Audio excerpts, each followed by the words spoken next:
नमस्कार, लोकस्वर में आपका स्वागत है। मैं हूं प्रियंका। खबरों में आगे बढ़ेंगे, मगर उससे पहले सुर्खियों पर एक नजर।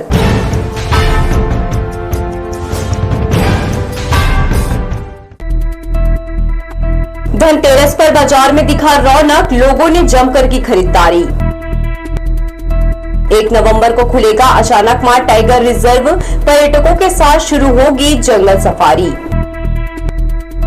चलती थार में लगी आग, प्रॉपर्टी डीलर ने छलांग लगाकर बचाई अपनी जान। और 25वीं राज्य स्तरीय खेल प्रतियोगिता का हुआ समापन, पुरस्कारों की हुई बौछार। तो ये थी सुर्खियां, अब खबरें विस्तार से। धनतेरस के पावन अवसर पर शहर के मुख्य बाजारों में ग्राहकों ने सर्वार्थ सिद्धि योग में सामानों की बड़े पैमाने पर खरीदी की। इसमें सोने चांदी के जेवरात, car, motorcycle, air condition, TV, fridge, mobile और कपड़ों की भारी खरीदी की। ग्राहकों की भीड़ इतनी थी कि बाजार में पैदल चलने की भी जगह नहीं थी। धनतेरस के अवसर पर सर्वार्थ सिद्धि योग में नागरिकों ने बड़े पैमाने पर सोने, चांदी, बर्तन, कारों, टीवी, फ्रिज की खरीदारी की। दोपहर से ही धनतेरस की खरीदी शुरू कर दी गई थी, जिसके कारण सदर बाजार, गोल बाजार से लेकर जूना बिलासपुर तक मुख्य मार्ग पूरी तरह जाम रहा। व्यापार विहार श्रीकांत वर्मा मार्ग पर भी काफ़ी भीड़ रही। दीपावली बाजार में जीएसटी में कमी होने के कारण बूम आ गया है। शुक्रवार को ही अधिकारियों, कर्मचारियों, पेंशनरों के खाते में वेतन की राशि आ गई। समय से वेतन आ जाने के कारण उन्होंने जमकर खरीदारी की। एक अनुमान के अनुसार बाजार में 100 करोड़ रुपए का कारोबार हुआ है। इसमें मोबाइल, कपड़े, एयर कंडीशनर की भी बड़े पैमाने पर खरीदी की गई। धनतेरस के मौके पर दुकानों में ग्राहकों की भारी भीड़ रही। इसमें महिलाओं की संख्या अधिक थी। बाजार में उछाल आने के कारण चिल्हर से थोक व्यापारी भी खुश नजर आए। कैमरामैन जयेंद्र गोले के साथ लोकस्वर के लिए किशोर श्रीवास्तव की रिपोर्ट। धनतेरस के साथ ही 5 दिवसीय दीपोत्सव का त्योहार शुरू हो गया है। लोग पूजा के लिए फल फूल, दिए, मिठाइयां और रंग बिरंगे सजावट के सामान खरीदते हुए नजर आ रहे हैं। बढ़ते दामों में लोगों की निराशा देखने लगी है और दूसरी तरफ शनिचरी बाजार में अवैध रूप से पटाखों की बिक्री जारी है। हालांकि प्रशासन ने दुकानदारों के लिए विशेष निर्धारित क्षेत्र बनाया है, जहाँ केवल पटाखे ही बेचे जा सकते हैं। आइए जानते हैं बाजार की स्थिति, लोगों और विक्रेताओं की जुबानी। दीपावली की खुशी में शहर का बाजार गुलजार है। पूजा पाठ के लिए फल, फूल, दिए, सजावट, मिठाइयाँ और चना मुर्रा की खरीदारी भी हो रही है। बढ़ते दामों से लोगों में निराशा झलक रही है, जिससे लोग मिठाइयाँ खरीदने के बाद बजट के ख्याल में खोने लगे हैं। साथ ही शनिचरी बाजार में अवैध रूप से पटाखों की बिक्री देखने को मिल रही है, जबकि प्रशासन ने सुरक्षा और व्यवस्था बनाए रखने के लिए एक विशेष क्षेत्र निर्धारित किया है। दुकानदार अब केवल वही पटाखे बेच सकते हैं। विक्रेताओं का कहना है कि इस बार सबसे अधिक मांग मिठाइयों और दियों की है। सजावटी सामान और चना मुर्रा भी ग्राहकों के बीच लोकप्रिय है। कुछ दुकानदारों ने बताया कि महंगाई के बावजूद लोग दीपावली की खरीदारी में कोई समझौता नहीं कर रहे। पेड़ा अच्छा चल रहा है, पेड़ा है, बर्फी है और ये मिल्क वगैरह घर के बने हुए अच्छे चल रहा है। जी मैडम, कुछ प्रभावित होता है। अब हर चीज़ महंगाई बढ़ी हुई है तो कुछ प्रभावित तो होगा। इसमें नई लाइट है, ये बहुत सारी हैं, इंडियन है और अपना दिल्ली की झालरें हैं, नया दिल्ली की झालरें हैं, कलरफुल है और मल्टी है, आपका वाइट कलर है, रोपवे है, बाकी दिया भी है नया। लोगों के बीच बढ़ते बिजली के दरों और महंगाई के बावजूद ग्राहकों ने बताया कि प्रत्येक घर में पूजा और रंग बिरंगी रोशनी का विशेष महत्व है। लोग स्थानीय और हाथ से बनी वस्तुएं खरीदना पसंद कर रहे हैं, जिससे छोटे व्यवसायियों को भी लाभ मिल रहा है। लोकस्वर के लिए कैमरामैन सतीश साहू के साथ ए दिव्या की रिपोर्ट। ग्रामीण महिलाओं ने सुआ नाच की परंपरा को इस आधुनिक समय में भी जीवित रखा है। गोल बाजार के घरों और दुकानों के सामने वे श्रृंखलाबद्ध होकर नृत्य कर रही हैं। पुराने समय में दूर देश गए परिजनों तक संदेश भेजने के लिए सुआ यानी तोता ही बड़ा सहारा था। काम करने के लिए दूर देश गए परिजनों तक संदेश पहुंचाने के लिए छत्तीसगढ़ में सुआ नाच की पुरानी परंपरा चली आ रही है। इसका आगाज कार्तिक मास से ही शुरू हो जाता है। ग्रामीण परिवेश में सुआ नाच आज भी भौतिक परिवेश में जीवित है।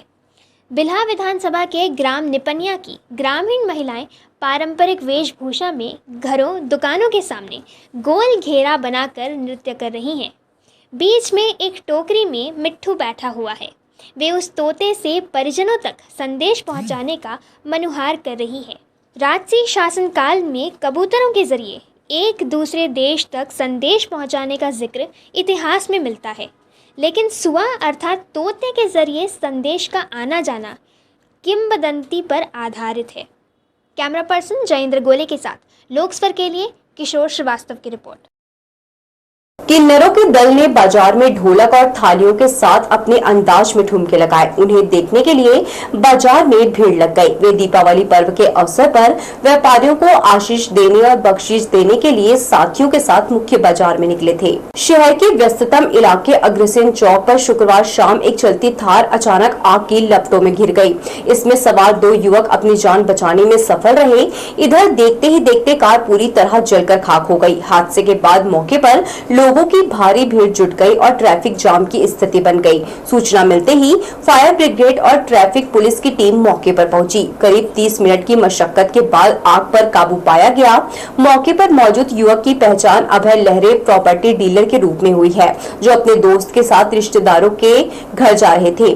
पुलिस के अनुसार वायरिंग में शॉर्ट सर्किट से उठी चिंगारी ने ऑयल फिल्टर में आग पकड़ ली, जिससे पूरा वाहन धधक उठा। गनीमत रही कि थार में सवार दोनों युवक बाल बाल बच गए। दिवाली से पहले हुई इस घटना ने लोगों को वाहन सुरक्षा जांच के प्रति सतर्क कर दिया है। शनिवार तड़के 4 बजे एक तेज रफ्तार कार गोल बाजार के पास पलट गई। कार में 4 लोग सवार थे। कार पलटने से पहले एक स्कूटी और दुकान के बाहर लगे टेंट के गेट को ठोकर मार दिया। पुलिस का मानना है युवक द्वारा कार को लापरवाही पूर्वक चलाने के कारण यह स्थिति बनी है। कोतवाली पुलिस ने कार सवार व्यक्तियों को पकड़कर पूछताछ कर रही है। सिम्स बिलासपुर से 2 दुखद खबरें सामने आई है। पहला मामला सीपा थाना क्षेत्र के दर्राभाटा गांव का है, जहां 39 वर्षीय राम साहू की तबीयत बिगड़ने पर परिजन उसे सिम्स लेकर पहुंचे। बीमारी और कमजोरी के कारण उसकी हालत नाजुक थी।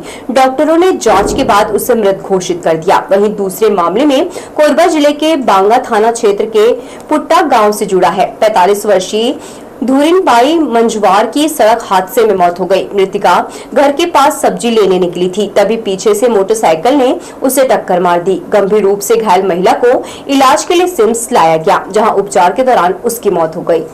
25वीं राज्य स्तरीय शालेय खेल प्रतियोगिता का भव्य समापन समारोह हुआ। मेजबान बिलासपुर संभाग पर पुरस्कारों की बौछार हुई। कराटे और कबड्डी में रायपुर और बस्तर संभाग के खिलाड़ियों ने दम दिखाया। केंद्रीय राज्य मंत्री तोखन साहू ने हौसलों के साथ खेल मैदान में परचम लहराने का बच्चों से आह्वान किया। इस स्पर्धा में प्रदेश के 33 जिलों में से 5 संभागों बिलासपुर, दुर्ग, सरगुजा, रायपुर और बस्तर के खिलाड़ियों ने इस प्रतियोगिता में हिस्सा लिया। इनमें बिलासपुर, रायपुर और दुर्ग संभाग का प्रदर्शन सबसे बेहतरीन रहा। वहीं सरगुजा संभाग का प्रदर्शन सामान्य रहा। कार्यक्रम में केंद्रीय मंत्री तोखन साहू और बिल्हा विधायक धर्मलाल कौशिक मुख्य अतिथि के रूप में शामिल हुए, जिन्होंने विजेताओं सहित भाग लेने वाले खिलाड़ियों को प्रोत्साहित किया। समापन अवसर पर खिलाड़ियों को ट्रॉफी और प्रमाण पत्र वितरित किए गए। वहीं पूरे कार्यक्रम के दौरान बच्चों में उत्साह और उमंग का माहौल देखने को मिला। शालेय क्रीड़ा प्रतियोगिता का आयोजन छत्तीसगढ़ सरकार के द्वारा किया गया था और हमारे लिए बिलासपुर के लिए बड़ी गौरव की बात है। पूरे प्रदेश भर से बच्चे आए हैं। अपनी प्रतिभा को यहाँ पर उनको मंच मिला। खेल कूद में इन्होंने भाग लिया और बच्चे कितने उत्साहित हैं। माननीय मुख्यमंत्री जी ने अवसर दिया कि बच्चों के अंदर छुपी हुई प्रतिभा को निखारने के लिए मैं अभिनंदन करना चाहूँगा और हमारी सरकार लगातार प्रयास कर रही है। देश के यशस्वी प्रधानमंत्री नरेंद्र मोदी जी का खेलो इंडिया और विष्णुदेव साय जी हमारे मुख्यमंत्री जी का बस्तर ओलंपिक, ये हमारी पहचान बन गई है कि खेलों के प्रति जब देश का प्रधानमंत्री का रुझान हो, मुख्यमंत्री का रुझान हो प्रदेश का, तो स्वाभाविक रूप से बच्चे आने वाले समय में उनका जो भविष्य है उज्जवल दिखाई दे रहा है। आने वाला ओलंपिक में भी हमारे और पदक बढ़ने वाले हैं। एशियन गेम्स में हमारा पदक बढ़ा है। स्वदेशी के जरिए भारत को आत्मनिर्भर बनाने के लिए भाजपा ने कार्यक्रम शुरू किया है। कार्यक्रम की शुरुआत बेलतरा विधानसभा क्षेत्र से हुई।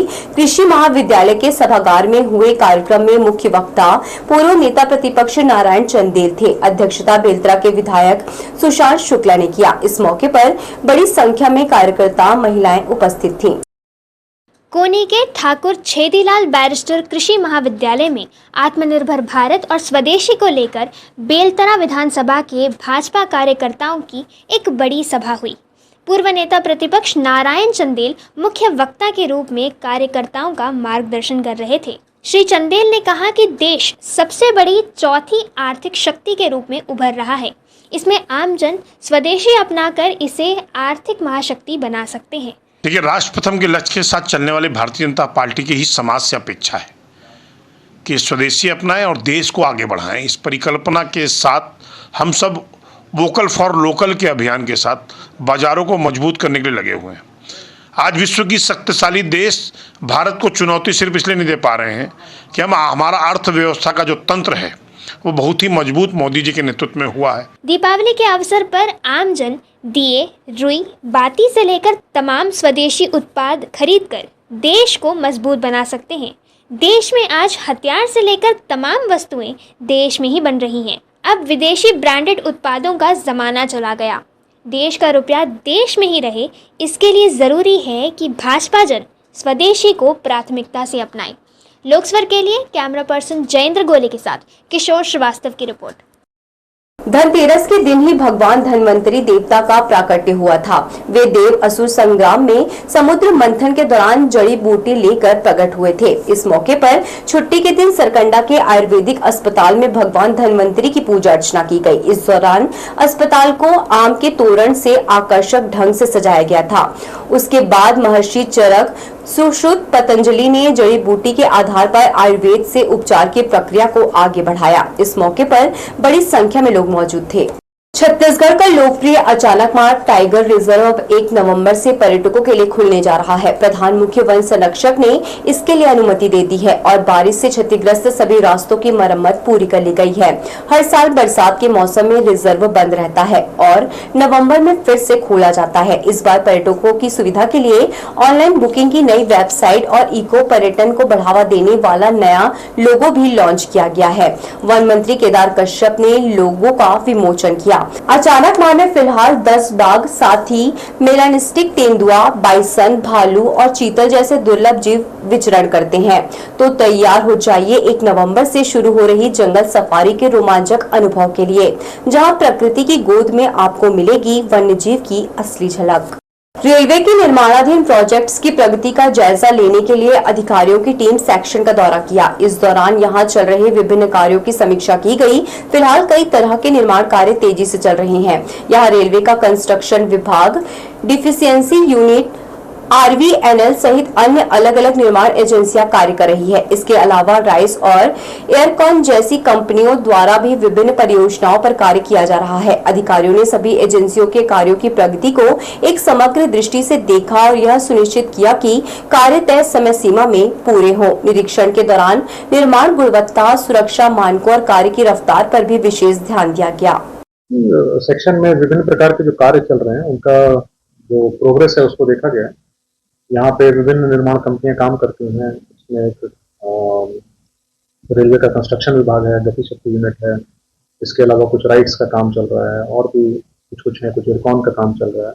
तो सभी का एक समग्र दृष्टि से देखते हुए कि उन क्षेत्रों में किस प्रकार का कार्य चल रहा है, उसका क्या प्रोग्रेस है, क्या बाधाएं आ रही है, इसको एक फील्ड लेवल पे एक एनालिसिस करने के लिए, बाकी तो जानकारी आती है लेकिन फील्ड लेवल पे क्या है, कैसा है, इस चीज के बारे में जानकारी लेने के दौरा कार्यक्रम किया गया। दीपावली के मद्देनजर बिलासपुर में ट्रैफिक व्यवस्था को दुरुस्त करने का दावा तो किया गया है, लेकिन जमीनी हकीकत कुछ और ही नजर आ रही है। त्योहारी भीड़ को देखते हुए ट्रैफिक पुलिस ने शहर के मुख्य बाजार क्षेत्रों सिम्स चौक से गोल बाजार और सदर बाजार तक 4 व्हीलर और 3 व्हीलर वाहनों के प्रवेश पर रोक लगाई है। लेकिन इसके बावजूद इन इलाकों में ई रिक्शा और ऑटो बेखौफ घूमते नजर आ रहे हैं। सड़क पर बढ़ती भीड़ और जाम की स्थिति के बीच ट्रैफिक जवान कहीं दिखाई नहीं दे रहे। ऐसे में लोगों को बाजार तक पहुंचने में भारी दिक्कतों का सामना करना पड़ रहा है। प्रशासन ने व्यवस्था सुधारने के निर्देश तो जारी किए हैं, लेकिन सवाल यह है, त्योहारी भीड़ में अगर नियमों की अनदेखी यूं ही जारी रही तो ट्रैफिक व्यवस्था कितनी दुरुस्त रह पाएगी। दीपावली के बाद मनाए जाने वाले छठ महापर्व की तैयारी बिलासपुर में जोरों पर है। शनिवार को महापौर पूजा विधानी तोरवा छठ घाट पहुंची और चल रही साफ सफाई व व्यवस्थाओं का निरीक्षण किया। नगर निगम की टीम प्रतिमा विसर्जन के बाद नदी में जमा गाद और अवशेषों की सफाई में जुटी है। मेयर ने कर्मचारियों को समय सीमा में कार्य पूरा करने के निर्देश दिए और घाट की स्वच्छता व पवित्रता बनाए रखने पर जोर दिया। उन्होंने कहा कि अगर ऐसी सफाई साल भर जारी रहे तो अरपा नदी को प्रदूषण से बचाया जा सकता है। मेयर ने स्थायी विद्युत व्यवस्था और रैंप निर्माण के प्रस्ताव पर भी सहमति जताई। उन्होंने समिति को भरोसा दिलाया कि बिलासपुर नगर निगम छठ पर्व की तैयारियों में हर संभव सहयोग करेगा ताकि श्रद्धालु निर्बाध रूप से पूजा कर सकें। नगर निगम ने भरोसा दिलाया है कि छठ पर्व से पहले सभी तैयारियां पूरी कर ली जाएंगी ताकि श्रद्धालु निर्बाध रूप से पूजा कर सके। छत्तीसगढ़ की प्राचीन राजधानी धर्मनगरी रतनपुर की पावन भूमि में विराजित धन की देवी मां लक्ष्मी जी का अति प्राचीन मंदिर, जहां प्रतिवर्ष हर दीपावली की रात में विशेष पूजा और अनुष्ठान का आयोजन किया जाता है। धनतेरस और दीपावली के दिन महालक्ष्मी की पूजा करने के लिए लोग जाते हैं। इसके अलावा अगहन मास में जब हर गुरुवारी का हम लोग जो त्यौहार मनाते हैं अगहन मास में, उस समय भी लोगों की वहाँ बहुत ज़्यादा भीड़ रहती है। लोग आस्था का केंद्र रहता है। रायपुर के न्यू शांति नगर इलाके में खुलेआम गुंडागर्दी का वीडियो वायरल हुआ है। शमशान घाट में हिस्ट्री शीटर विक्की खोचर और उसके साथियों ने एक युवक की बेरहमी से पिटाई की। वायरल वीडियो में विक्की खोचर डंडे से युवक रानू सिन्हा को पीटते और धमकाते नजर आ रहा है। वीडियो में उसके हाथ में पिस्टल भी दिखाई दी। इतना ही नहीं, विक्की की पत्नी ने भी युवक से माफी मंगवाई और खुद डंडे से पीटा। करीब आधे घंटे तक हंगामा चला। बताया जा रहा है कि विक्की ने खुद यह वीडियो इलाके में दहशत फैलाने के लिए बनवाया था। वीडियो वायरल होने के बाद सिविल लाइन पुलिस हरकत में आ गई है। विक्की खोचर पर पहले से कई आपराधिक मामले दर्ज हैं और वह कई बार जेल जा चुका है। पुलिस ने अब उसकी तलाश शुरू कर दी है। जल्द गिरफ्तारी की संभावना जताई जा रही है। रायपुर में खुलेआम गुंडागर्दी का ये वीडियो एक बार फिर कानून व्यवस्था पर सवाल खड़े कर रहा है।